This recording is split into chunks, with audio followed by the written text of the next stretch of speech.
लंबे समय की बचत और निवेश। वॉरेन बफे की एक बहुत ही मशहूर कहावत है, खर्च करने के बाद जो बचता है उसे मत बचाओ, बल्कि बचत करने के बाद जो बचा है उसे खर्च करो। और इस एक वाक्य में खर्च और बचत का पूरा गणित छुपा है। नमस्कार दोस्तों, मैं हूं पल्लवी और हम बात कर रहे हैं जाने माने फाइनेंस जर्नलिस्ट मॉर्गन हाउसल की लिखी किताब द साइकोलॉजी ऑफ मनी के बारे में। आज के इस भाग में चर्चा होगी कि किस तरह छोटी छोटी पर लंबे समय तक की गई बचत और उसके सही निवेश से कितने विशाल परिणाम हो सकते हैं। उदाहरण के लिए आइस एज को ही ले लीजिए। इतनी अधिक मात्रा में वो बर्फ रातों रात तो नहीं जम गई होगी, है ना? शुरुआत तब से हुई जब गर्मी कभी भी इतनी गर्म नहीं हुई कि पिछली सर्दियों की बर्फ को पिघला सके, और उस बची हुई बर्फ पर अगली सर्दियों में बर्फ जमा होना और आसान हो गया, जिससे आने वाली गर्मियों में बर्फ के चिपके रहने की संभावना बढ़ती चली गई, जो अगली सर्दियों में और भी अधिक बर्फ को आकर्षित करती चली गई। बस यही चक्र चलता रहा। सोचिए कैसे परिस्थितियों में अपेक्षाकृत छोटे से बदलाव से कोई चीज कितनी बड़ी हो सकती है। जो एक गर्मी से बची हुई बर्फ की एक पतली परत से शुरू हुआ, वो एक दिन एक पूरा का पूरा ग्लेशियर बन गया। हिमयुग से पता चलता है कि हमें किसी जबरदस्त परिणाम के लिए कोई बहुत जबरदस्त शक्ति की आवश्यकता नहीं है। अच्छा, क्या आप जानते हैं कि दुनिया भर में करीब 2000 से अधिक पुस्तकें हैं जिनमें बताया गया है कि कैसे वॉरेन बफे ने अपना भाग्य बनाया। उनमें से कई पुस्तकें बहुत कमाल की लिखी गई हैं, लेकिन लोग सिर्फ इस बात पर ध्यान देते हैं कि उन्होंने क्या हासिल किया, ये नहीं कि उन्होंने बरसों मेहनत की और बहुत कम उम्र से ही अपनी बचत को निवेश करना शुरू कर दिया था। उनकी अधिकतर संपत्ति उनके 50वें जन्मदिन के बाद जुड़ पाई थी, और यही उनकी सफलता की असली कुंजी है। अगर यही काम उन्होंने 30 साल की उम्र में शुरू किया होता और 60 की उम्र में सेवानिवृत्त हो जाते, तो शायद हमने उनके बारे में सुना भी ना होता। देखा जाए तो वॉरेन बफे की सारी सफलता अपनी जवानी के वर्षों में बनाए गए वित्तीय आधार और अपनी अधेड़ अवस्था में उसे बनाए रहने की वजह से हुई। उनका कौशल निवेश करना जरूर है, पर उनका रहस्य समय है। इस तरह से कंपाउंडिंग काम करती है, किसी भी चीज को बस जोड़ते चले जाना। बफे की सफलता को बयान करने वाली 2000 पुस्तकों में से किसी का भी शीर्षक this guy has been investing consistently for 3/4 of a century नहीं है, लेकिन हम जानते हैं कि उनके अधिकांश सफलता की कुंजी यही है। इस गणित को समझना मुश्किल है क्योंकि ये सहज नहीं है। आर्थिक चक्रों, व्यापारिक रणनीतियों और क्षेत्र के दाव पर तो ढेरों किताबें हैं, लेकिन सबसे शक्तिशाली और महत्वपूर्ण पुस्तक को शट अप एंड वेट कहा जाना चाहिए। चुप रहें और इंतजार करें, क्योंकि जो कुछ भी जल्दी से हासिल होता है वो लंबे समय तक नहीं टिक पाता। ये मान लीजिए कि यह आपके आर्थिक विकास के लॉन्ग टर्म चार्ट का सिर्फ एक पृष्ठ है। व्यावहारिक निष्कर्ष ये है कि बहुत से निवेश के प्रयास अधिकांश निराशाजनक ट्रेंडों, खराब रणनीतियों और असफलता के लिए जिम्मेदार हो सकते हैं। हर कोई अपने लिए सबसे अधिक निवेश रिटर्न अर्जित करने की कोशिश करता है। ये सोच सही भी है। इसके लिए हम उन लोगों को दोष नहीं दे सकते जो अपने सभी प्रयासों को इसके लिए समर्पित करते हों। उन्होंने यही सीखा है और वो इसी का प्रयास करते हैं। ये सहज रूप से अमीर बनने का सबसे अच्छा तरीका लगता है, लेकिन जरूरी नहीं कि अच्छा निवेश हर बार सबसे ज्यादा रिटर्न अर्जित करने के बारे में ही हो। कई बार ये उच्चतम रिटर्न एक ही बार सफल होता है, जिसे दोहराया नहीं जा सकता। दूसरी तरफ कंपाउंडिंग यानी धीरे धीरे पर लंबे समय तक जोड़ा गया निवेश बहुत अच्छा रिटर्न अर्जित करने में सफल रहता है। आप इसके साथ टिके रह सकते हैं और इसे लंबे समय तक दोहराया जा सकता है। वहीं इसके विपरीत कम समय में भारी रिटर्न अर्जित करना की सोच के पीछे कुछ दुखद कहानियां हैं, जिसके बारे में हम आगे चर्चा करेंगे। आप भी हमारे साथ बने रहिएगा। धनवान बने और बने रहें। धनवान बनने के लाखों तरीके हैं और ऐसा करने के बारे में बहुत सारी किताबें भी हैं, लेकिन धनवान बने रहने का एक ही तरीका है, थोड़ा कम खर्चा करें और साथ ही ये डर पालें कि ये धन कभी भी समाप्त हो सकता है। अगर आपके मन में ये दोनों ख्याल रहेंगे तो स्थिति कभी भी हाथ से नहीं निकलेगी। नमस्कार, मैं हूं पल्लवी और बातचीत को आगे बढ़ाते हैं। आइए जानते हैं दो ऐसे निवेशकों की कहानी जो एक दूसरे को जानते नहीं थे, लेकिन जिनके रास्ते लगभग एक सदी पहले टकराए जरूर थे। 1877 में जन्मे जेसी लिवरमोर अपने समय के सबसे सफल निवेशक और व्यापारी थे। ये उस समय की बात है जब ज्यादातर लोग इस काम के बारे में जानते भी नहीं थे। 30 साल की उम्र तक उनके पास $100 मिलियन की संपत्ति जुड़ चुकी थी। 1929 के स्टॉक मार्केट क्रैश ने, जबकि ग्रेट डिप्रेशन की शुरुआत हुई, इतिहास में उनकी विरासत को और मजबूत कर दिया। लिवरमोर की पत्नी डॉरथी को सबसे ज्यादा डर तब लगा जब 29 अक्टूबर को वो घर लौटे। वॉल स्ट्रीट सट्टेबाजों की आत्महत्या करने की खबरें पूरे न्यूयॉर्क में फैल रही थीं। जाहिर है वो इन सब खबरों से बहुत परेशान थीं। तभी जेसी ने बताया कि उनकी अच्छी किस्मत और समझ से वो सिर्फ गिरते हुए स्टॉक पर पैसा लगा रहे थे और उस एक ही दिन में उन्होंने $3 बिलियन की कमाई की थी। स्टॉक मार्केट के इतिहास के सबसे काले महीने में वो दुनिया के सबसे अमीर आदमियों में से एक बन गए थे। जब उनका परिवार इस अद्भुत सफलता का जश्न मना रहा था, वहीं एक और आदमी भयानक निराशा में डूबा वॉल स्ट्रीट की गलियों में अपनी किस्मत का रोना रो रहा था। एब्राहम ज़रमान्स्की एक करोड़पति रियल एस्टेट निर्माता थे, जिन्होंने बाजार की गतिविधियों को देखते हुए बढ़ते हुए शेयर पर बहुत सारा पैसा लगाया। उनका लगाया ये दांव असफल रहा। उनका सब कुछ बर्बाद हो गया और वो आखिरी बार वॉल स्ट्रीट की गलियों में अकेले भटकते नजर आए। वो दिन उनके जीवन का आखिरी दिन था। अक्टूबर 1929 की घटना ने जेसी लिवरमोर को दुनिया के सबसे अमीर व्यक्तियों में से एक बना दिया। इसने एब्राहम ज़रमान्स्की को बर्बाद कर दिया, शायद उनकी जान ले ली। लेकिन समय तेजी से बीता और ठीक 4 साल बाद इस कहानी ने एक नया मोड़ लिया। 1929 में किस्मत बदलने के बाद लिवरमोर ने आत्मविश्वास से भरपूर और बड़े बड़े दांव लगाए। इस बार किस्मत ने उनका साथ नहीं दिया और वो कर्ज में डूबते चले गए और अंततः उसी शेयर बाजार में उन्होंने सब कुछ खो दिया। बुरी तरह से टूटे हुए और शर्मिंदा वो 1933 में 2 दिनों के लिए गायब हो गए। दुखी मन से एक दिन लौट कर भी आए, पर उनका रास्ता तय था। लिवरमोर ने अंततः एक दिन अपनी जान ले ली। दोनों का समय अलग था, लेकिन ज़रमान्स्की और लिवरमोर एक जैसे ही निकले। दोनों ही अमीर बनने में बहुत अच्छे निकले और अमीर बने रहने में उतने ही बुरे थे। पैसा कमाना एक बात है, इसे संभाल कर रखना दूसरी बात है। सर्वाइवल यानी बने रहने के लिए एक अलग ही मानसिकता को वास्तविक दुनिया में लागू करना पड़ता है। और आप भी अपने लिए ये 3 गुर सीखें। पहला, अगर मुझे बड़ा रिटर्न चाहिए तो ज़रूरी है कि उससे ज़्यादा मैं आर्थिक रूप से अटूट रहूं, और अगर मैं अटूट हूं तो मुझे वास्तव में लगता है कि मुझे सबसे बड़ा रिटर्न मिलेगा, क्योंकि मैं कुछ अद्भुत निवेश करके कंपाउंडिंग के सहारे काफ़ी देर तक टिक सकूंगा।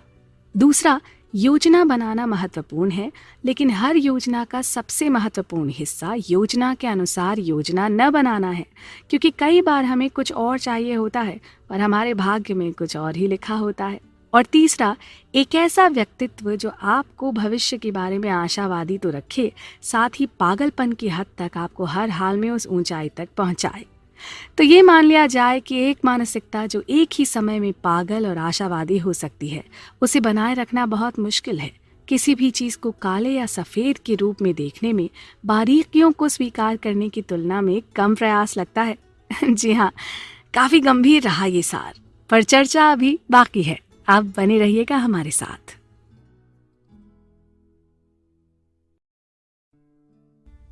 टेल्स यू विन, गलत होने पर भी सफल होना। दोस्तों, हमारी आकाश गंगा में कई अरब ग्रह हैं और जहां तक हम जानते हैं सिर्फ पृथ्वी ही है जहां एक बुद्धिमान जीवन है। इस संसार में जो कुछ भी विशाल, लाभदायक, प्रसिद्ध या प्रतिभाशाली है, वो एक टेल इवेंट का परिणाम है। हजारों या लाखों सालों की घटना के अंत के छोटे से बिंदु का परिणाम। नमस्कार, मैं हूं पल्लवी और हम बात कर रहे हैं मॉर्गन हाउसल की लिखी किताब द साइकोलॉजी ऑफ मनी की। आज की चर्चा का विषय है किस तरह हम कई बार गलत होने के बाद भी सफल हो सकते हैं। जी, आइए जानते हैं कि ये कैसे संभव है। काम करने के कुछ क्षेत्र ऐसे हैं जहां आपको हर बार परफेक्ट होना होगा, जैसे विमान उड़ाना। इस काम में ढिलाई नहीं चल सकती, हमेशा सही निर्णय लेने होंगे। फिर कुछ ऐसे क्षेत्र हैं जैसे कि रेस्टोरेंट शेफ बनना, जहां आपके लिए कम से कम कुछ समय बहुत अच्छा निर्णय लेना जरूरी है। कभी कुछ गड़बड़ हो भी जाए तो चलेगा, लेकिन निवेश, व्यापार और वित्त इन क्षेत्रों की तरह नहीं है। निवेशक और उद्यमी हर वक्त अच्छे और सही निर्णय ले ही नहीं सकते। चाहे वो कितने ही प्रभावशाली लोग हों, उनके दिमाग में कई बार बेकार के विचार आ ही जाते हैं। वॉरेन बफे की कुल संपत्ति की जानकारी पाना आसान है, और ये जानकारी भी आम है कि उनका सबसे अच्छा, सबसे उल्लेखनीय निवेश कौन सा था। लेकिन उनके करियर में किए गए प्रत्येक निवेश के पीछे के कारण जानना बहुत कठिन है। उनके किए हुए खराब चुनाव, खराब कारोबार, खराब अधिग्रहण के बारे में कोई भी बात नहीं करता, जबकि ये असफलताएं भी बफे की कहानी का एक बड़ा हिस्सा है। जब हम रोल मॉडल की सफलताओं पर विशेष ध्यान देते हैं और इस बात को पूरी तरह नज़रअंदाज कर देते हैं कि उनका लाभ उनके कार्यों के एक छोटे प्रतिशत से आया है। 2013 में बर्कशायर हैथवे शेयर धारक बैठक में वॉरेन बफे ने कहा कि उनके पास अपने जीवन के दौरान 400 से 500 स्टॉक्स हैं, और जिनमें से सिर्फ 10 पर उन्होंने अपना अधिकांश पैसा बनाया है। उसी बैठक में चार्ली मुंगेर ने कहा, यदि आप बर्कशायर के कुछ शीर्ष निवेशों को हटा देते हैं तो इसका लॉन्ग टर्म ट्रैक रिकॉर्ड काफ़ी औसत है। हो सकता है कि वो जब सही थे तो वो बहुत सही थे, लेकिन वो उतने गलत हो सकते थे जितने कि आप। वहीं जॉर्ज सोरोस ने एक बार कहा था, ये महत्वपूर्ण नहीं है कि आप सही हैं या गलत, लेकिन ज़रूरी ये है कि जब आप सही होते हैं तो आप कितना पैसा कमाते हैं, और जब आप गलत होते हैं तो आप कितना पैसा खो देते हैं। आप आधा समय गलत हो सकते हैं और फिर भी भाग्य बना सकते हैं। ऐसे कई और उदाहरण हैं जहां उनके काम के 10% से कम की सफलता ने शेष 90% की विफलताओं पर काबू पा लिया। हॉलीवुड के जाने माने अभिनेता ब्रैड पिट ने अपने स्क्रीन एक्टर गिल्ड अवार्ड को स्वीकार करते हुए कहा, मैं 30 साल से इस बात के लिए कोशिश कर रहा हूं। आज मुझे यकीन हो गया है कि सरल सा गणित है।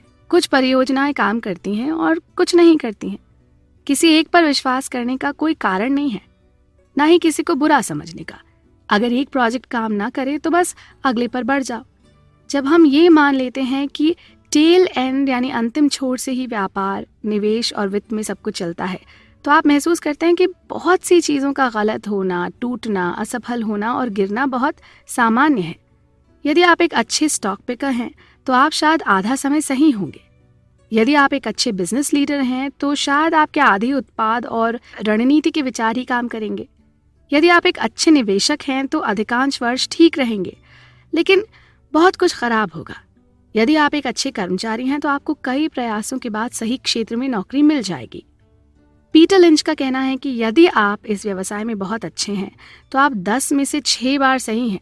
ये समझना महत्वपूर्ण है कि आप कितनी भी बार असफल हों या निराशाओं का सामना करें, इस सब की भरपाई उस एक सफल घटना से की जा सकती है जिसे आप प्राप्त करते हैं। जरूरी है कोशिश करते रहना और विश्वास करते रहना। जरा सोचिए कि हम जिन चीजों पर ध्यान देते हैं उनमें से अधिकांश सिर्फ एक पूंछ जैसे अंतिम छोर का परिणाम होते हैं, तो वो कितने दुर्लभ और शक्तिशाली होंगे। ये इतना गहरा विषय है जिसकी कोई सीमा नहीं, इसलिए ये चर्चा यूं ही चलती रहेगी। आप भी बने रहिए हमारे साथ।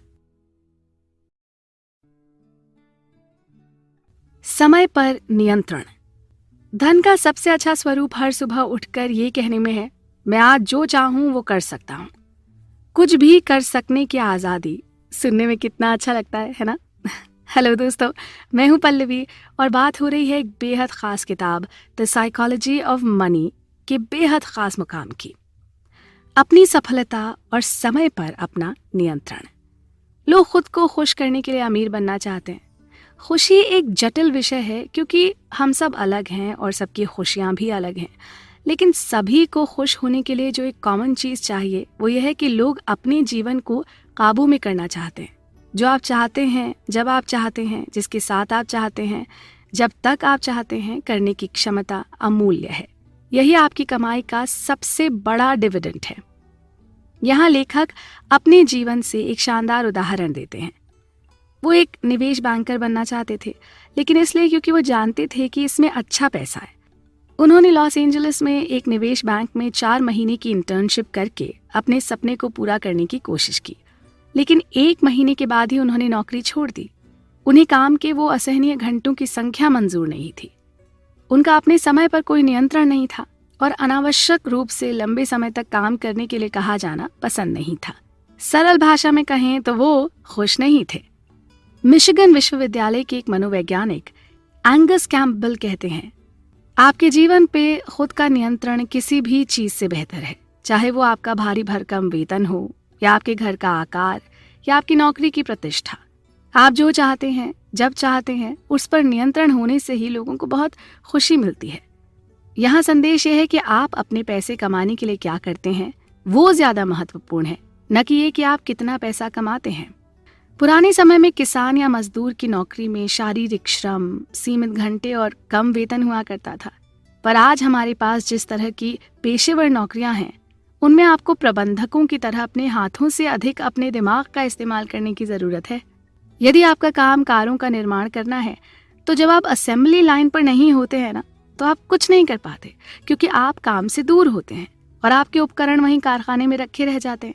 लेकिन अगर आपका काम एक मार्केटिंग प्लान बनाना है, एक विचार आधारित और निर्णायक कार्य, तो आपका उपकरण है आपका दिमाग, जो कभी आपका साथ नहीं छोड़ता। आप अपनी यात्रा के दौरान अपने प्रोजेक्ट के बारे में सोचते हैं, खाना बनाते समय, बच्चों को सुलाते समय और रात में जब भी आपकी आंख खुले आप उसी तनाव में हो सकते हैं।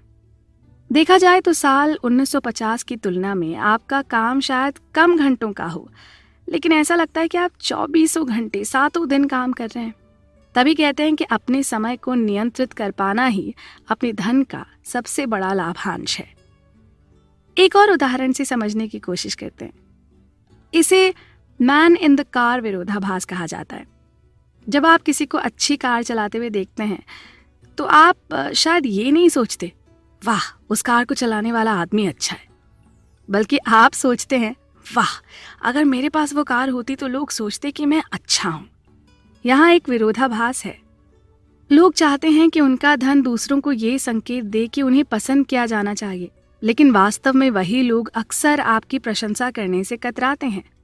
उन्हें नहीं लगता कि सिर्फ इसलिए आपकी प्रशंसा होनी चाहिए क्योंकि आपके पास धन है। वो आपके धन का उपयोग अपनी पसंद और प्रशंसा की अपनी इच्छा के लिए एक बेंचमार्क के रूप में करते हैं।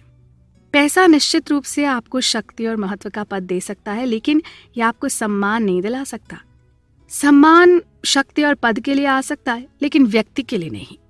यदि सम्मान और प्रशंसा आपके लक्ष्य हैं तो सावधान रहें कि आप उन्हें कैसे ढूंढते हैं। अच्छी वैल्यूज, विनम्रता, दया और सहानुभूति आपको धन की किसी भी शक्ति से कहीं अधिक सम्मान दिला सकती है। इस मजेदार सफर पर हमारे साथ बने रहिए, अभी बहुत कुछ बाकी है। धन वो है जो आप नहीं देखते हैं। विश्व प्रसिद्ध French fashion designer Coco Chanel ने कहा है, दुनिया में कुछ लोग ऐसे हैं जिनके पास पैसा है और कुछ जो अमीर हैं। शनेल को उनकी महत्वाकांक्षा और दृढ़ संकल्प के लिए जाना जाता है। ये वो दो विशेषताएं हैं जिन्होंने उन्हें फैशन के इतिहास में सबसे प्रभावशाली डिजाइनरों में से एक बनने में मदद की। पैसा महान है, जरूरी है और जीवन में बहुत सारे बंद दरवाजे खोल सकता है, लेकिन अंततः ये सब कुछ नहीं है। अगर हम वाकई में सच्चा सुख और सच्ची अमीरी की खोज करें ना, तो वो थोड़ा जटिल होगा। नमस्कार दोस्तों, मैं हूं आपके साथ पल्लवी और हम चर्चा कर रहे हैं विख्यात वित्तीय पत्रकार मॉर्गन हाउसल की लिखी किताब द साइकोलॉजी ऑफ मनी की, जिसमें धन संपत्ति को एक मनोवैज्ञानिक ढंग से परोसने की कोशिश की गई है।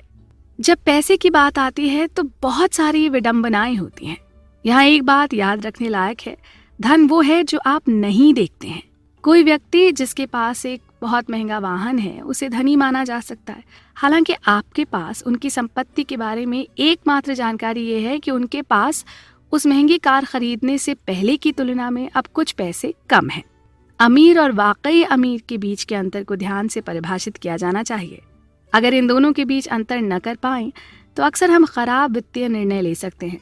हम जो देख सकते हैं उसके आधार पर हम धन के बारे में राय बनाना पसंद करते हैं, क्योंकि हमारे पास यही ज्ञान है। हम लोगों के बैंक खाते या ब्रोकरेज स्टेटमेंट नहीं देख सकते, इसलिए हम वित्तीय सफलता का आंकलन करने के लिए बाहरी दिखावे पर भरोसा करते हैं। कारें, घर, इंस्टाग्राम पर प्रदर्शित तस्वीरें, लेकिन सच तो ये है कि दौलत वो है जो आप नहीं देखते। अच्छी कारें नहीं खरीदी गईं, हीरे नहीं जड़ाए गए या घड़ियां नहीं पहनी गईं। धन वित्तीय संपत्ति है जिसे अभी तक आपके द्वारा देखे जाने वाले सामान में परिवर्तित नहीं किया गया है। चलिए यहाँ आहार और व्यायाम के द्वारा एक उपयोगी उदाहरण लेते हैं। वजन कम करना विशेष रूप से कठिन है, यहाँ तक कि जोरदार व्यायाम करने वालों में भी। व्यायाम ना अमीर होने जैसा है। आप सोचते हैं मैंने बहुत व्यायाम या काम कर लिया है और अब मैं अपने आप को एक बढ़िया भोजन खिला सकता हूँ। यहाँ वो महंगा भोजन असल में आपका धन कम कर रहा है। ऐसे में अगर आप वास्तव में उस तरह के खर्चे को नकारते हैं तो ही आप समझदार और अमीर लोगों की श्रेणी में गिने जाते हैं। जी हाँ, ये कठिन ज़रूर है और इसके लिए बहुत ज़बरदस्त आत्मनियंत्रण की आवश्यकता होती है, लेकिन ये आपके लिए ज़रूरी है। ये आप क्या कर सकते हैं और क्या करने के लिए चुनते हैं के बीच एक अंतर पैदा करता है जो आपको समय के साथ पता चलता है। हम उस तरह से धन के बारे में नहीं सोचते हैं क्योंकि आप किसी ऐसी चीज़ की व्याख्या नहीं कर सकते जिसे आप नहीं देख सकते। लोग अनुकरण से सीखने में अच्छे होते हैं, लेकिन धन की छिपी प्रकृति दूसरों की नकल करना कठिन बना देती है। हम में से कई लोगों के लिए समस्या यह है कि समृद्ध रोल मॉडल ढूंढना आसान है, धनवानों को खोजना कठिन है क्योंकि परिभाषा के अनुसार उनकी सफलता अधिक छिपी हुई है। रोनाल्ड रीड अपनी मृत्यु के बाद कई व्यक्तियों के लिए एक वित्तीय रोल मॉडल बन गए, लेकिन जब तक वो जीवित थे तब तक वो किसी के आदर्श नहीं थे क्योंकि उन्होंने अपने भाग्य का एक एक पैसा छिपा कर रखा था। यहाँ तक कि उन लोगों से भी जो उन्हें भली भांति जानते थे और उनसे प्रेम करते थे। दुनिया ऐसे लोगों से भरी पड़ी है जो मामूली से दिखते हैं लेकिन वास्तव में अमीर हैं। साथ ही ऐसे लोगों से भी जो अमीर दिखते तो हैं लेकिन दिवालिया होने के कगार पर हैं। दूसरों की उपलब्धियों का आंकलन करते समय और अपने लक्ष्य निर्धारित करते समय इसे ना ध्यान में रखें। अगर आपके पास जो पैसा है उसे खर्च नहीं कर सकते हैं तो क्या करें? ये हम अपने अगले महत्वपूर्ण पड़ाव में जानेंगे जो है पैसे बचाने के विषय में। आप बने रहिएगा हमारे साथ। सेव मनी, पैसे की बचत। कितनी कमाल की बात है ना कि वो इकलौती चीज जिसे आप नियंत्रित कर सकते हैं उसी से बस वो एक चीज बनती है जो हमारे लिए मायने रखती है। जी हाँ, बात पैसों की हो रही है। नमस्कार, मैं हूं पल्लवी और आज की इस चर्चा में आइए पैसे बचाने के कुछ आसान से उपाय सीखते हैं। देखिए, इस दुनिया में 3 तरह के लोग हैं। पहले वो जो पैसे बचाते हैं, दूसरे वो जो नहीं सोचते कि वो बचा सकते हैं और तीसरे जो नहीं सोच सकते कि उन्हें बचाने की जरूरत है। आज की ये चर्चा बाद के 2 तरह के लोगों के लिए है। आइए जानते हैं पैसों से संबंधित वो 7 स्टेप्स जो बचत के महत्व को समझाते हैं। 1, धन का निर्माण आपकी आय या निवेश रिटर्न के साथ बहुत कम है और आपकी बचत दर के साथ बहुत कुछ करना है। इसे समझने का एक शानदार तरीका तेल के साथ पैसे की तुलना है। 1970 के दशक में तेल की खपत तेजी से बढ़ रही थी, लेकिन जल्दी ही लोगों को एहसास हुआ कि तेल सीमित है और खत्म हो सकता है। इस समस्या का मुकाबला करने के लिए लोगों ने अधिक तेल खोदने पर ध्यान केंद्रित करने के बजाय ऊर्जा बचत करने वाली मशीनरी और वाहन बनाकर अपने पास मौजूद तेल का संरक्षण करना शुरू कर दिया। आपके पैसे से भी ऐसा ही किया जा सकता है। आप जो कुछ भी लेते हैं उसे खर्च करने के बाद धन केवल संचित बचा हुआ है। और चूंकि आप उच्च आय के बिना धन का निर्माण कर सकते हैं, लेकिन उच्च बचत दर के बिना धन बनाने का कोई मौका नहीं है। ये स्पष्ट है कि कौन सा अधिक मायने रखता है। 2, धन का मूल्य आपकी आवश्यकता के हिसाब से होता है। आपके पैसे की दक्षता आपके द्वारा अर्जित धन से अधिक महत्वपूर्ण है। कम पैसे में खुश रहना सीखना आपके पास जो है और आप जो चाहते हैं उसके बीच एक अंतर पैदा करता है। अपनी तनख्वाह बढ़ाने से मिलने वाले अंतर के समान, लेकिन आपके नियंत्रण में। एक उच्च बचत दर का मतलब है कि आप जितना खर्च कर सकते हैं उससे कम खर्च करना, और कम खर्च होने का मतलब है कि अगर आप अधिक खर्च करते हैं तो आपकी बचत तुलना में आगे बढ़ जाती है। 3, आय के एक निश्चित स्तर के बाद आपकी जरूरतें आपके आत्म मूल्य के बराबर हैं। एक बार जब आप भोजन, कपड़े और आश्रय जैसी अपनी बुनियादी आवश्यकताओं को पूरा करने के लिए पर्याप्त कमाते हैं और साथ ही आप अपनी कारों की तरह अपने आराम के स्तर को प्राप्त करते हैं, इससे ऊपर की हर चीज को खुद का प्रतिबिंब माना जाता है।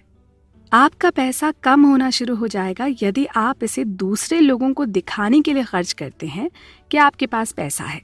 अपनी बचत बढ़ाने के सबसे शक्तिशाली तरीकों में से एक है अपनी आय नहीं बढ़ाना। यह आपकी विनम्रता को बढ़ाने के लिए भी जरूरी है।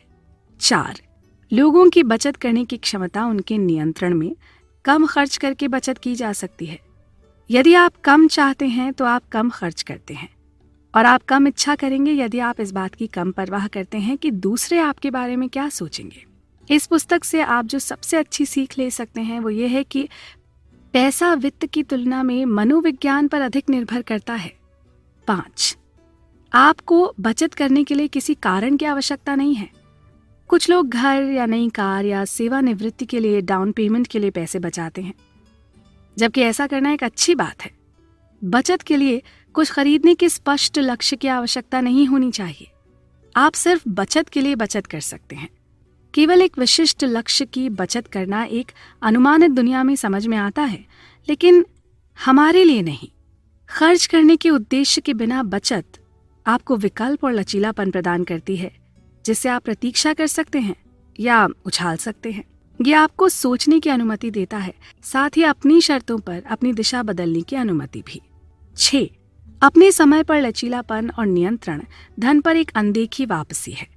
क्या आप गणना कर सकते हैं कि आपका बैंक आपको अपने नकद पर कितना रिटर्न देगा, ताकि आप करियर बदलने या जल्दी सेवानिवृत्त होने या चिंता से मुक्त होने की योजना बना सकें?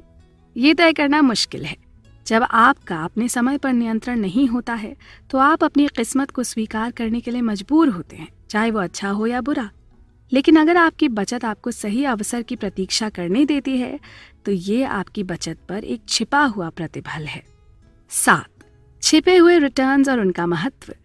आज की दुनिया में इस तरह के छिपे हुए रिटर्न का महत्व पहले की तुलना में कहीं अधिक है। नौकरियां सीमित लग सकती हैं और निश्चित रूप से प्रतिस्पर्धा भी अधिक है। एक दिन हार कर आप उस पहले अवसर को स्वीकार कर लेते हैं जो आपको मिल सकता है, क्योंकि खाली बैठना और अधिक कठिन हो जाता है।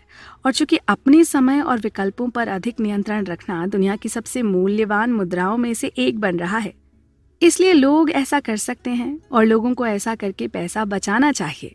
ये तर्क वितर्क यूं ही चलते रहेंगे, आप भी संग रहिए। उचित बनाम तर्क संगत। जब भी बात रीजनेबल वर्सेस रैशनल की हो तो हमेशा तर्क संगत होने की कोशिश करने की तुलना में कई बार उचित कार्य करने का लक्ष्य रखना बेहतर है। इससे ना कई बार बेहतर परिणाम मिल सकते हैं। हेलो दोस्तों, मैं हूं आपके साथ पल्लवी और धन संपत्ति के मनोविज्ञान की इस चर्चा में आज बात करते हैं उचित बनाम तर्क संगत की। यानी क्या रीजनेबल है और क्या रैशनल, और इन दोनों का क्या महत्व है। आइए समझते हैं मशहूर लेखक मॉर्गन हाउसेल की लिखी इस किताब द साइकोलॉजी ऑफ मनी के जरिए। इंसान को रोबोट या मशीन से अलग करना आसान है। कैलकुलेटर आपको किसी भी समीकरण का सही उत्तर देगा, चाहे आप उससे कितनी भी बार पूछें। आप इसके बारे में सुनिश्चित हो सकते हैं क्योंकि कैलकुलेटर तर्क संगत सॉफ्टवेयर के साथ प्रोग्राम किया गया है जो कभी गलत नहीं हो सकता। लेकिन मनुष्यों के बारे में ऐसा नहीं कहा जा सकता, क्योंकि हम इतने सारे कारकों से निपटते हैं। हमारी भावनाओं को एक सरल उदाहरण देने के लिए पूरी तरह से तर्क संगत होना लगभग असंभव है।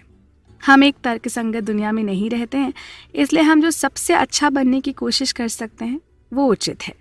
इस कड़ी में लेखक बताते हैं कि एक उचित दृष्टिकोण हमेशा तर्क संगत से बेहतर क्यों होगा, खासकर जब आप पैसों के बारे में बात करते हैं। बात करते हैं 19वीं सदी के मनोचिकित्सक जूलियस वैगनर ज़ोरिक की, जिन्हें चिकित्सा विज्ञान में उनके योगदान के लिए नोबेल पुरस्कार मिला, विशेष रूप से मलेरियोथेरेपी नाम के उनके अनूठे उपचार के लिए। इसमें वो सिफिलिस का इलाज करने के लिए रोगियों को मलेरिया के इंजेक्शन लगाते थे। ये सुनने में काफ़ी बेतुका और ख़तरनाक है, लेकिन कई रोगियों को खोने के बाद जूलियस ने अपने इलाज से 60% की सफलता दर हासिल कर ली। उन्होंने देखा कि बुखार होने पर सिफिलिस के रोगी बेहतर तरीके से ठीक हो जाते हैं, क्योंकि बुखार किसी भी संक्रमण से लड़ने की शरीर की प्राकृतिक प्रतिक्रिया पैदा करता है। जूलियस ने सोचा कि एक मरीज में मलेरिया का इंजेक्शन लगाकर वो बुखार पैदा कर सकता है और इस तरह सिफिलिस को ठीक करने में मदद कर सकता है। अब तर्क संगत दृष्टिकोण से 60% की सफलता दर ये देखते हुए खराब नहीं है कि बीमारी के लिए कोई और उपचार नहीं थे, लेकिन यदि आप किसी से पूछें कि क्या वो मलेरिया से बुखार प्राप्त करना चाहते हैं, तो इसका स्पष्ट उत्तर होगा नहीं। बुखार इस स्थिति में फायदेमंद साबित हुआ, लेकिन सामान्य तौर पर बुखार से तकलीफ होती है और ऐसा कोई नहीं चाहेगा। जब आप निवेश के बारे में बात करते हैं तो कई लोग हो सकते हैं जो निवेश, वित्तीय सलाह और चक्रवृद्धि के बारे में ज्ञान बांटें, लेकिन सच तो यह है कि इसमें हमेशा जोखिम का एक तत्व शामिल होगा और आपके पास लाभ प्राप्त करने का फुल प्रूफ और रैशनल फॉर्मूला कभी नहीं हो सकता है। अर्थव्यवस्था और शेयर बाजार आगे कहाँ जा रहे हैं, इसके बारे में अधिकांश पूर्वानुमान भयानक हैं, लेकिन पूर्वानुमान लगाना उचित है। निवेश के पूर्वानुमानों पर कार्रवाई करना खतरनाक है, लेकिन ये समझ में आता है कि लोग भविष्यवाणी करने की कोशिश क्यों करते हैं कि अगले साल क्या होने वाला है। ये मानव स्वभाव है। लोग अक्सर अपने देश में और अपनी परिचित कंपनियों में निवेश करना पसंद करते हैं, दुनिया भर की अन्य 95% जगहों को अनदेखा करते हुए। आप तर्क कर सकते हैं कि आपका निवेश कुछ अजनबियों को प्रभावी रूप से पैसा दे रहा है। यदि परिचितता आपको उन अजनबियों का समर्थन करने के लिए विश्वस्त करती है तो ये उचित है। अगर आप एक ऐसी कंपनी में निवेश करें जिसकी आपको परवाह नहीं है, तो जब तक सब कुछ ठीक चल रहा हो आप मज़े से इसका आनंद ले सकते हैं। लेकिन अगर कभी वक्त बदले तो किसी ऐसी चीज़ पर पैसा खोना जिसमें आपको कोई दिलचस्पी नहीं है थोड़ा मुश्किल काम है और तकलीफदेह भी। यदि आप किसी कंपनी से भावनात्मक रूप से जुड़े हैं तो आप उसके मिशन, उत्पादन, टीम, विज्ञान, जो कुछ भी पसंद करते हैं उन पर पैसा गंवाने में कम से कम ऐसा महसूस करेंगे कि आप किसी सार्थक चीज़ का हिस्सा हैं, और यही हार न मानने के लिए आपकी आवश्यक प्रेरणा हो सकती है। आमतौर पर वो करें जो आपको पसंद है। ऐसी बातें सिर्फ फॉर्चून कुकी की तरह लगती हैं, लेकिन अगर आप इसे सफलता की बाधाओं से निपटने के लिए आवश्यक धीरज प्रदान करने वाली सलाह के रूप में देखते हैं तो ये एक अच्छी खासी फाइनेंशियल स्ट्रैटेजी हो सकती है। ऐसी ही और स्ट्रैटेजीज पर आगे भी बात करते रहेंगे। आप बने रहें हमारे संग। हैरानी की बात। कैसी आयरनी है कि वही इतिहास जो बीत चुका है परिवर्तन के अध्ययन के लिए भविष्य के मानचित्र के रूप में उपयोग किया जाता है ना हैरानी की बात।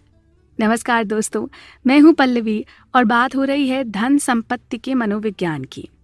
स्टैनफोर्ड के प्रोफेसर स्कॉट सैगन के अनुसार अर्थव्यवस्था या निवेश बाजारों का अनुसरण करने वाले सभी लोगों को अपनी दीवार पर लटका देना चाहिए जो चीजें पहले कभी नहीं हुई हैं वो हर समय होती हैं।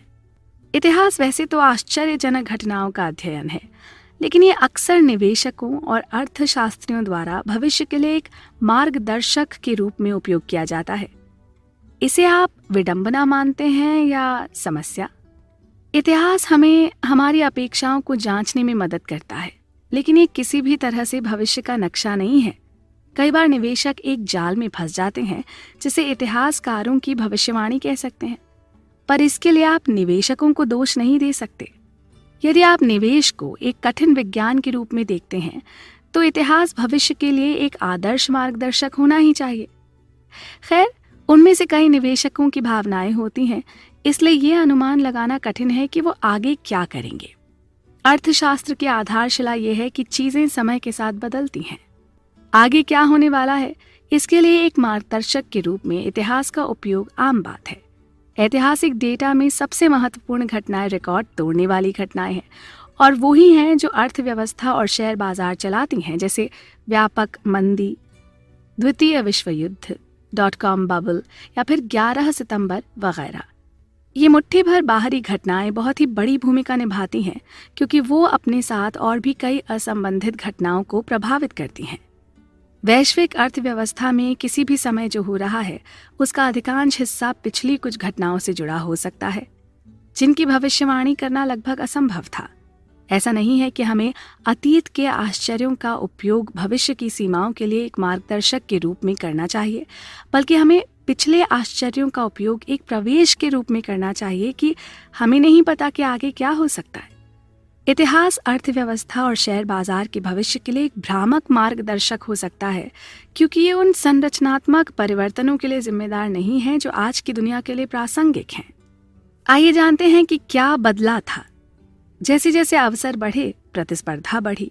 प्रौद्योगिकी ने सूचना को अधिक सुलभ बनाया और उद्योग बदल गए, क्योंकि अर्थव्यवस्था औद्योगिक से प्रौद्योगिकी क्षेत्रों में बदल गई, जिसमें अलग अलग व्यवसाय चक्र और पूंजी उपयोग है। इस तरह चीजें बदल गईं। निवेश इतिहास की एक दिलचस्प बात यह है कि आप जितना पीछे देखते हैं उतनी ही अधिक संभावना है कि आप एक ऐसी दुनिया को देख रहे हैं जो अब लागू नहीं होती। कई निवेशक और अर्थशास्त्रियों को ये लगता है कि उनके पूर्वानुमान दशकों, यहाँ तक कि सदियों के आंकड़ों के आधार पर हैं, लेकिन चूंकि अर्थव्यवस्थाएं विकसित होती हैं, हाल का इतिहास अक्सर भविष्य के लिए सबसे अच्छा मार्गदर्शक होता है। निवेश में एक सामान्य वाक्यांश है जिसे आमतौर पर मजाक में इस्तेमाल किया जाता है कि ये इस बार अलग है। यदि आपको किसी ऐसे व्यक्ति का खंडन करने की जरूरत पड़े जो बिना अतीत को प्रतिबिंबित किए भविष्यवाणी कर रहा हो ना, तो बस इतना कह दीजिए, ओ तो आपको लगता है कि ये इस बार अलग है। ये निवेशक जॉन टेम्पल्टन कहते हैं कि निवेश में 4 सबसे खतरनाक शब्द हैं, इस बार ये अलग है। हालांकि वो ये बात मानते हैं कि कम से कम 20% समय बात अलग ही होती है। दुनिया बदल जाती है और ये बदलाव वही हैं जो समय के साथ सबसे ज्यादा मायने रखते हैं। इसका मतलब ये नहीं कि हमें पैसों के बारे में सोचते समय इतिहास को नजरअंदाज कर देना चाहिए, लेकिन ध्यान रहे कि इतिहास में आप जितना पीछे देखेंगे आपके निष्कर्ष उतने ही ज्यादा सामान्य होने चाहिए। सामान्य चीजें जैसे लालच और भय के साथ लोगों का संबंध, तनाव में वो कैसे व्यवहार करते हैं और प्रोत्साहन के प्रति वो कैसी प्रतिक्रिया करते हैं, समय के साथ कैसे स्थिर होते हैं। लेकिन विशिष्ट रुझान, विशिष्ट व्यापार, विशिष्ट क्षेत्र, बाजारों के बारे में विशिष्ट कारण संबंध और लोगों को अपने पैसे के साथ क्या करना चाहिए, ये हमेशा प्रगति के विकास का एक उदाहरण है। इतिहासकार भविष्यवक्ता नहीं है, तो सवाल यह है कि हमें कैसे सोचना चाहिए और भविष्य की योजना कैसे बनानी चाहिए। इस पर चर्चा जारी रहेगी, आप बने रहिए हमारे साथ। गलती की गुंजाइश। आप जानते हैं ना कि आपके प्लान का सबसे जरूरी हिस्सा होना चाहिए प्लान मुताबिक ना हो पाने का भी प्लान करना। यानी कोई जरूरी नहीं कि आप जैसा सोच रहे हो हमेशा वैसा ही हो, और हर समझदार इंसान के पास हमेशा किसी भी योजना में गलती होने की गुंजाइश होनी ही चाहिए। नमस्कार दोस्तों, चर्चा हो रही है धन संपत्ति के मनोविज्ञान पर मॉर्गन हाउसल की लिखी किताब द साइकोलॉजी ऑफ मनी के कुछ भाग में से, और मैं हूँ पल्लवी। जब आपके घर पर कुछ मेहमान आ रहे हों और आप एक नई खाने की रेसिपी आजमा रहे हों, तो हो सकता है कि आप कुछ अतिरिक्त तैयार करना चाहें, कुछ ऐसा जो आप पहले भी पका चुके हों। अक्सर ये इसलिए भी होता है कि क्या पता जिस नई रेसिपी को आप आजमा रहे हैं वो आपकी इच्छा अनुसार न बने। त्रुटियों की प्रत्याशा या गलती की गुंजाइश इसी को कहते हैं। त्रुटि के लिए जगह रखने में हमारी बुद्धि ये स्वीकार करती है कि कुछ अनिश्चित और अज्ञान होना भी जीवन का एक अहम हिस्सा है। उनसे निपटने का एक यही तरीका है कि आप क्या सोचते हैं और क्या हो सकता है, इसके बीच की खाई को बढ़ाकर आपके पास एक दिन और लड़ने की सक्षमता हो। लेकिन लोग लगभग हर उस चीज में गलती की गुंजाइश को कम आंकते हैं जो वो तब करते हैं जहां पैसा शामिल होता है। स्टॉक विश्लेषक अपने ग्राहकों को मूल्य का लक्ष्य देते हैं, मूल्य की सीमा नहीं। आर्थिक पूर्वानुमान लगाने वाले भी व्यापक संभावनाएं नहीं बताते, जबकि सटीक आंकड़ों के साथ चीजों की भविष्यवाणी करते हैं। जो पंडित अटल निश्चय के साथ बोलता है, उसके अनुयायी उस व्यक्ति की तुलना में ज्यादा होंगे जो ये कहे कि हम निश्चित रूप से नहीं जान सकते। इसीलिए शायद बेंजामिन ग्राहम को सुरक्षा का मार्जिन नामक एक सामान्य अवधारणा के लिए जाना जाता है। वो कहते हैं, सुरक्षा के मार्जिन का उद्देश्य पूर्वानुमान को अनावश्यक रूप से प्रस्तुत करता है। त्रुटियों की प्रत्याशा की सराहना नहीं की जाती, बल्कि इसे गलत समझा जाता है। लोग इसे अक्सर एक रूढ़िवादी बचाव के रूप में देखते हैं, जिसका उपयोग उन लोगों द्वारा किया जाता है जो ज्यादा जोखिम नहीं लेना चाहते हैं या अपने विचारों में विश्वास नहीं रखते। लेकिन जब सही तरीके से इस्तेमाल किया जाता है तो ये बिल्कुल विपरीत होता है। ये समझने के लिए आप अपनी वित्तीय योजनाओं में त्रुटियों की प्रत्याशा का उपयोग कैसे कर सकते हैं, यहाँ एक छोटा सा उदाहरण दिया गया है। कल्पना कीजिए कि आप 50 साल की उम्र में सेवानिवृत्त होना चाहते हैं और आप पिछले सभी वर्षों की वापसी दरों को ध्यान में रखते हुए हर महीने एक निश्चित राशि का निवेश करना शुरू करते हैं। सिद्धांत रूप में ये एक अच्छा विचार प्रतीत होता है, लेकिन आप जो अनुमान नहीं लगा रहे हैं वो हैं अगले 50 वर्षों की अनिश्चितताएं। एक बुनियादी उदाहरण ये है कि यदि आप या आपके परिवार में कोई भी चिकित्सा आपात स्थिति से पीड़ित हो जाए और आपको अपने पैसे की आवश्यकता पड़ जाए तो आप क्या करेंगे? ऐसी योजनाओं के लिए दिए गए समाधान के अनुसार आपको अगले 50 वर्षों के प्रतिफल को पिछले 50 वर्षों के प्रतिफल के 1/3 होने का अनुमान लगाना चाहिए। कम अनुमान लगाने से आपको किसी भी अनिश्चितता के लिए तैयार होने में मदद मिल सकती है, या कम से कम आपकी योजनाओं पर उनके प्रभाव को कम किया जा सकता है। जीवन में बहुत सी चीजों के लिए एक अच्छा नियम है कि जो भी कुछ टूट सकता है वो अंततः टूट ही जाएगा। इसलिए यदि बहुत सी चीजें अगर किसी एक चीज के काम करने पर निर्भर करती हैं और वो चीज टूट जाती है तो सब कुछ बर्बाद हो सकता है। ये विफलता का एकमात्र बिंदु है। ऐसे में गलती की गुंजाइश आपके लिए अपने लक्ष्य का विस्तार करने की तरह है। ये सोच आपको उन सभी परेशानी और निराशा वाली घटनाओं से बचाने में भी मदद करती है जिनकी आपने कभी कल्पना भी नहीं की होगी।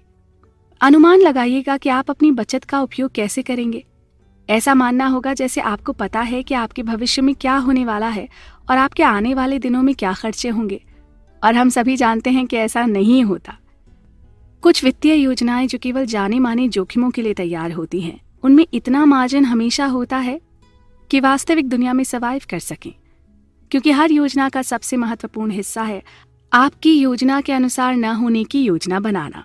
बात अभी पूरी नहीं हुई है, आप कहीं मत जाइएगा। निराशावादी होने का मनोविज्ञान। दोस्तों, अगर आप देखते हैं कि 2 नई फिल्में लॉन्च हो रही हैं। पहली एक लड़के के बारे में है जो धीरे धीरे अपने सपनों पर काम कर रहा है और वो सब कुछ हासिल कर रहा है जो वो चाहता है, अपनी पसंद का करियर और एक स्वस्थ और खुशहाल परिवार। और दूसरी फिल्म में प्राकृतिक आपदाओं या एलियंस की वजह से दुनिया का अंत होने वाला है। तो आप किसे देखना चाहेंगे? पहली फिल्म की कहानी बेहतर हो सकती है, लेकिन दूसरी निश्चित रूप से अपनी विनाशकारी प्रकृति के लिए अधिक दिलचस्प होगी। अधिकांश लोगों के लिए आशावाद सबसे अच्छा दाव है, क्योंकि दुनिया ज्यादातर लोगों के लिए बेहतर होती है, लेकिन निराशावाद हमारे दिलों में एक विशेष स्थान रखता है। निराशावाद आशावाद से अधिक सामान्य ही नहीं, अधिक स्मार्ट भी लगता है। ये बौद्धिक रूप से लुभावना है और इस पर आशावाद की तुलना में अधिक ध्यान दिया गया है ना? थोड़ा हैरान करने वाली बात। नमस्कार, मैं हूं पल्लवी और चर्चा का विषय है धन संपत्ति का मनोविज्ञान। अगर किसी को बताएं कि सब कुछ बहुत अच्छा होगा तो वो ज्यादा ध्यान नहीं देंगे या आपको संदेह की नजर से देखेंगे। किसी को बताएं कि वो खतरे में हैं तो आपको उनका अभिवाजित ध्यान तुरंत मिलता है, खासकर जब आप पैसों के बारे में बात करते हैं। भला क्यों? और ये कैसे प्रभावित करता है कि हम पैसों के बारे में कैसे सोचते हैं? ऐसा होने के 3 कारण हैं। पहला, जब कुछ बुरा होता है तो ये सभी का ध्यान आकर्षित करता है। आप जानते हैं कि 2 विषय हैं जो आपके जीवन को प्रभावित करेंगे, चाहे आप उनमें रुचि रखते हो या नहीं, पैसा और स्वास्थ्य। जबकि स्वास्थ्य के मुद्दे व्यक्तिगत होते हैं, पैसे के मुद्दे अधिक व्यवस्थित होते हैं। एक कनेक्टेड सिस्टम में जहां एक व्यक्ति के फैसले हर किसी को प्रभावित कर सकते हैं, ये समझ में आता है कि वित्तीय जोखिम क्यों सुर्खियों में आते हैं और कुछ अन्य विषयों पर ध्यान आकर्षित करते हैं। इसलिए जब पैसों की बात आती है तो जब सब कुछ अच्छा हो रहा होता है ना, तो वो आकर्षक नहीं लगता, लेकिन बाजार के खराब पूर्वानुमान या मंदी की बातें अधिक चिंताजनक हैं और अधिक ध्यान आकर्षित करती हैं। दूसरा, निराशावादियों की भविष्यवाणी बाजार के अनुकूल क्षमता पर विचार नहीं करती है। अर्थशास्त्र में एक अनकहा कानून है, बेहद अच्छी और बेहद बुरी परिस्थितियां शायद कभी भी लंबे समय तक नहीं रहती हैं। ये मान लेना और कहना कि कुछ बुराई होगा आसान है, और ये प्रेरक है क्योंकि इसके लिए दुनिया को बदलने की कल्पना करने की आवश्यकता नहीं है। लेकिन लोग अनुकूलन करते हैं और इस तरह कई बार हम देखते हैं कि समस्याओं का समाधान हो रहा है। ऐसी धमकी समान मात्रा में समाधान को प्रोत्साहित करती है। आर्थिक इतिहास में सीधी रेखाओं में भविष्यवाणी करना एक सामान्य सी बात है, जिसे निराशावादियों द्वारा बहुत आसानी से भुला दिया जाता है। तीसरा, प्रगति बहुत धीमी गति से होती है, लेकिन असफलताओं को नजरअंदाज करना बहुत जल्दी होता है। कितनी बार हमने देखा है कि रातों रात बहुत बड़ी त्रासदी होती है, रातों रात चमत्कार कम ही देखने को मिलते हैं। निराशावाद के इर्द गिर्द एक कथा बनाना आसान है, क्योंकि कहानी के टुकड़े नए और निकट के होते हैं। आशावादी बातों के लिए इतिहास और विकास के एक लंबे खंड को देखने की आवश्यकता होती है, जिसे लोग भूल जाते हैं और उन्हें एक साथ रखने के लिए अधिक प्रयास करते हैं। चीजों के महान होने की अपेक्षा करने का अर्थ है सब कुछ सपाट सा लगना, आम सा महसूस करना, कुछ अलग नहीं हो रहा है जैसे ख्याल आना। निराशावाद उम्मीदों को कम करता है, स्वाभाविक परिणामों और उन परिणामों के बीच की खाई को कम करता है जिनके बारे में आप बहुत अच्छा महसूस करते हैं। शायद इसलिए ये इतना मोहक है। चीजों के खराब होने की उम्मीद करना सुखद आश्चर्य करने का सबसे अच्छा तरीका है जब वो नहीं होती हैं। आशावाद से लगता है कोई आपको कुछ बेच रहा हो, लेकिन निराशावाद ऐसा लगता है जैसे कोई आपकी मदद करने की कोशिश कर रहा हो। ये सारे भाव पैसे के प्रति हमारे मनोविज्ञान को दर्शाते हैं। चर्चा ना बड़े दिलचस्प मोड़ पर है। उम्मीद है आप हमारे साथ बने रहेंगे।